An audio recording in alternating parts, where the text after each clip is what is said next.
A 5-on-5 on the edge of their own box. 5-on-5 on the edge of their box. That's what we're going to see. What was really impressive about Arsenal against PSV, they got 3, 4, even 5 runners going beyond the ball.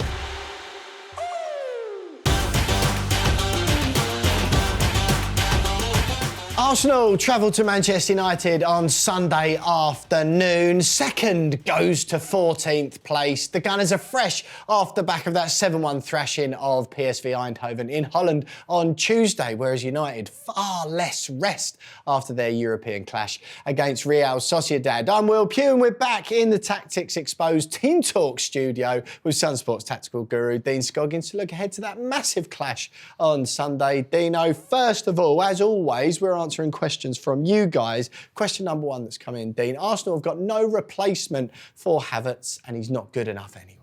Oh, it's a bit harsh on Havertz, isn't it? It does seem a bit strong, doesn't it? It is a bit strong. He's done a fabulous job for Arsenal for a long time. And look, is he the striker that's going to win him a title? Clearly not. Well, obviously not, yeah. But Arteta likes utility forwards and players who can play in lots of positions. And Havertz might not be a top-class striker, but he's a top-class player. So let's show me then what they're going to do with that. Absolutely. So straight away, what we're going to do is put Arsenal in a more attacking shape. Right. And we're going to see how Merino, who has been Mikel Merino, has been adapting his game to play whilst Kai Havertz has been injured, and what that means against Manchester United's 3-4-3 shape as we go into it straight away. Because they're absolutely ravaged, aren't they, with injuries and suspensions? They've got hardly any players. But they've got lots of good players as well. Let's be fair. Let's be fair. So straight away, what Arsenal have been doing in recent weeks is inverting the fullback, OK? Right. So nothing new. They'll push Declan Rice forward here into a more attacking position, and Odegaard will drift over to the right. As we've talked about a lot, getting that 5-man shape where 5 men are the attackers in that position. Thomas Partey would come into a more midfield position, and Miles Lewis-Skelly has been coming in here. But then that gives them that 3-2-5 attacking shape that lots of teams pick up, OK?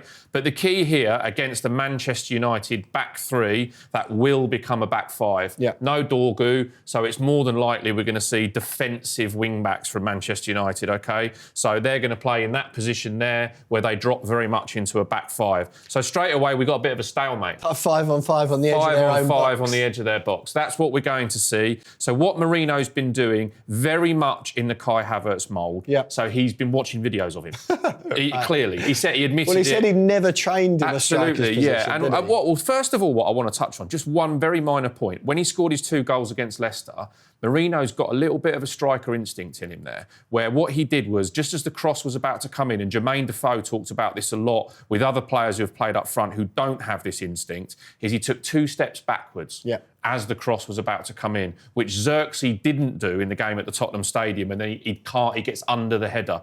Merino takes 2 steps backwards, which means he can run onto the header. So he's got a striker's instinct, right, straight away. But what he's been doing is watching the video of Kai Havertz, and there's this area here which is where Havertz drops into to take the ball, OK? So it gives the defender a problem. So if a striker of Merino comes in here, like this defender being Maguire, De Ligt, Yoro, whoever it is plays for Man United there, has got a problem. Does he go out? Does he jump, as we've called it, into that defence, and leave these spaces in behind for runners to come from these deep areas? Who's likely on Sunday? Who's that likely to be for Arsenal? That's likely to be Declan Rice this side and Odegaard this side, barring a training ground injury this weekend.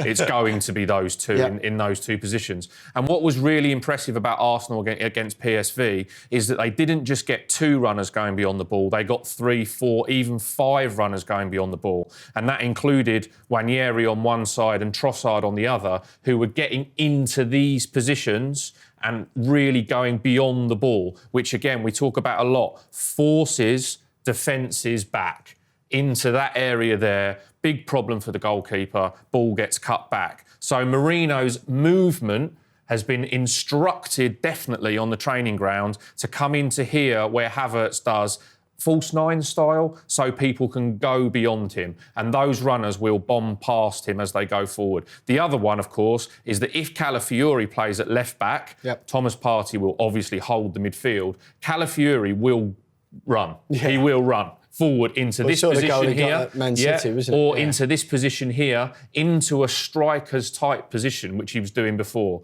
OK, so the key for Arsenal in scoring goals against the back 5 is going to be opening up the lanes here, here, here and here for people to run through. And Merino's doing a great job for the team in doing that. So, he's filling the gap that Kai Havertz has left, whether that's a top striker or not. Right, Dino, we've had some concerns that there was no Kai Havertz replacement for Arsenal, but our next viewer question is polar opposite, to be honest. It says that Ethan Nwaneri is another Bukayo Saka and he can do it all. Well, there's a big compliment for a start. If you are being compared to Bukayo Saka, then you are a top player. And look, he is a top player.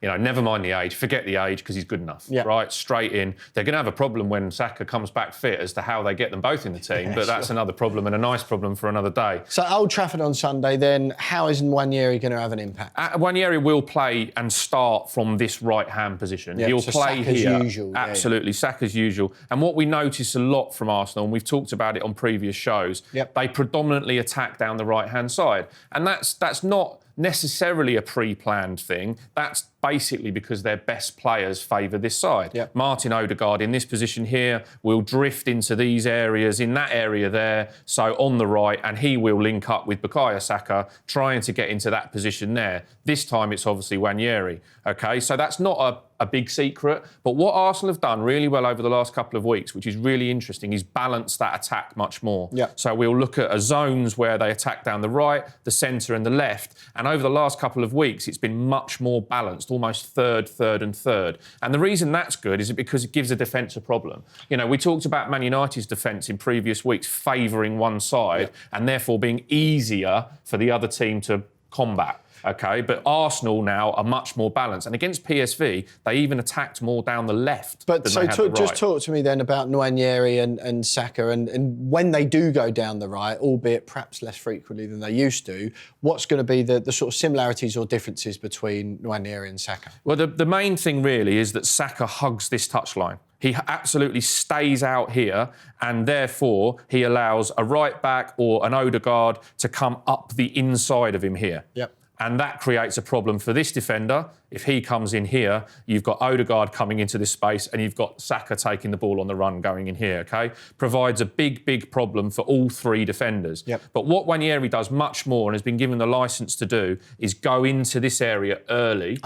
Because of Merino not being a natural striker as well, that then means he's closer to him. He's another central option. If Merino does drop in here, Nwaneri's in here to be a much more central option. And then we've seen Declan Rice in that position, or Trossard, coming into those zones. And what that then means is there's an overlap going on here. This defender's going to get attracted inside because Nwaneri's coming from a wide position into this position.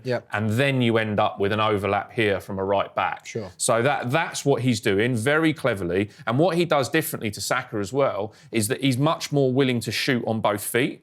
So which, with Saka that if he gets to the byline, he's a danger with the cutbacks. But Nwaneri wants to isolate a defender. That's the other reason why I think that against the Man United defence is going to be a problem, because Arsenal, a problem for Man United, I mean, not for Arsenal, is that Arsenal will try and isolate Nwaneri 1v1, and that's why they're balancing their attack more. If we go down the left-hand side, for example, and the play naturally shifts over to that side, there and Odegaard goes into this position, you could end up with Nwaneri 1v1 against the wing-back, and there's a quick switch on. Declan Rice likes that cross-field ball. You get Nwaneri running into this area. So to answer the question, yes, he is another Bukayo Saka. How lucky are they to have those two?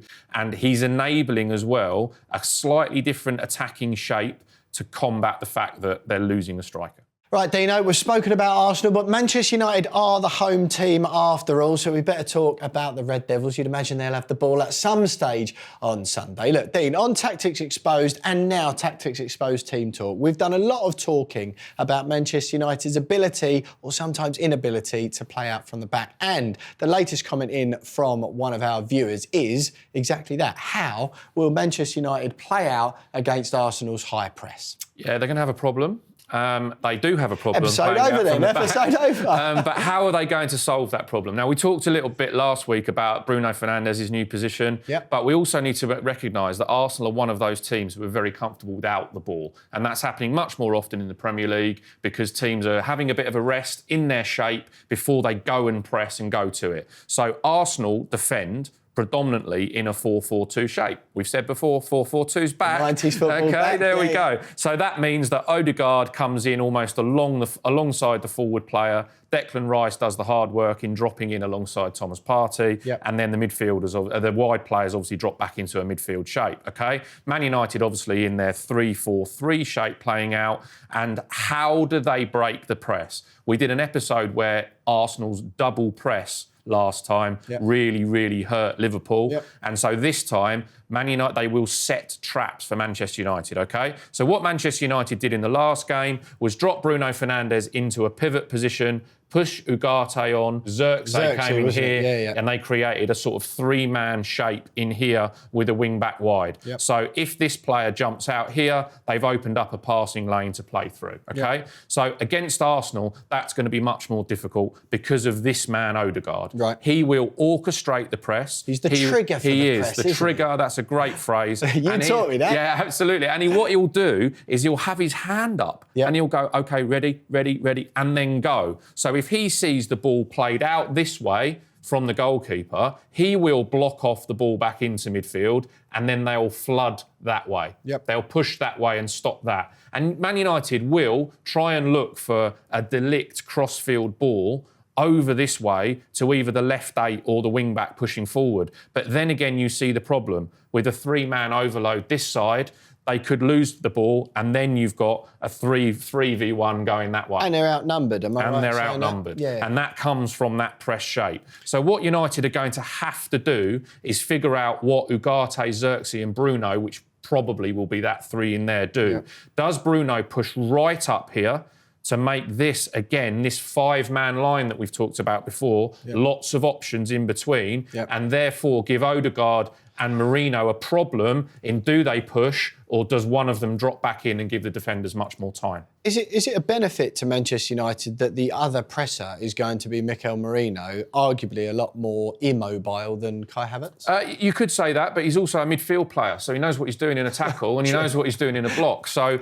that's where, and the reason the Arteta setup is obviously so successful, and he is very rigid, Arteta, in that shape, and and that's not a bad thing because everyone knows their job. So it will be difficult for Manchester United to get out. But for me, it falls on whoever plays in the centre of the back three, probably Maguire if he's fit. And if not, then if De Ligt goes in there, it's going to be a big responsibility. So are you going to drop in and with Onana and make an extra man with Onana? So then all of a sudden you're 2v4, yeah? So you're going to give yourself a better option of playing out and then they open up those passing lanes again. When you spoke to me before, Dino, on Tactics Exposed about the W shape of the pass that Manchester United do, is there going to be any of that? Yeah, exactly that. Because if you imagine that you're going to have Xerxes and maybe Eriksen or somebody like that drop into that position, and then you open this up. So you've got passes here, and then you've got that W shape that goes in there. If the centre-back comes back in there, you've got that W shape that joins it up. Lots of triangles, okay?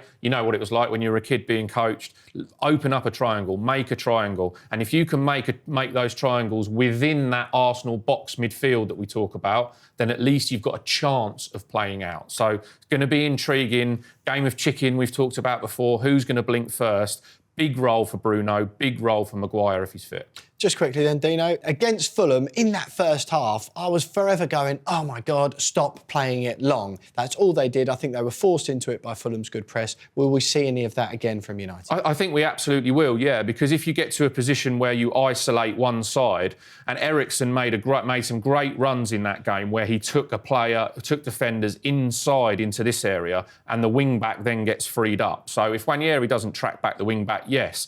Also depends if they play Højlund up front or Chido Obi-Martin, which is then, are they physically capable enough to hold the ball up and bring those other players into play? But yeah, we will see Man United be direct and try and get Arsenal in the other half.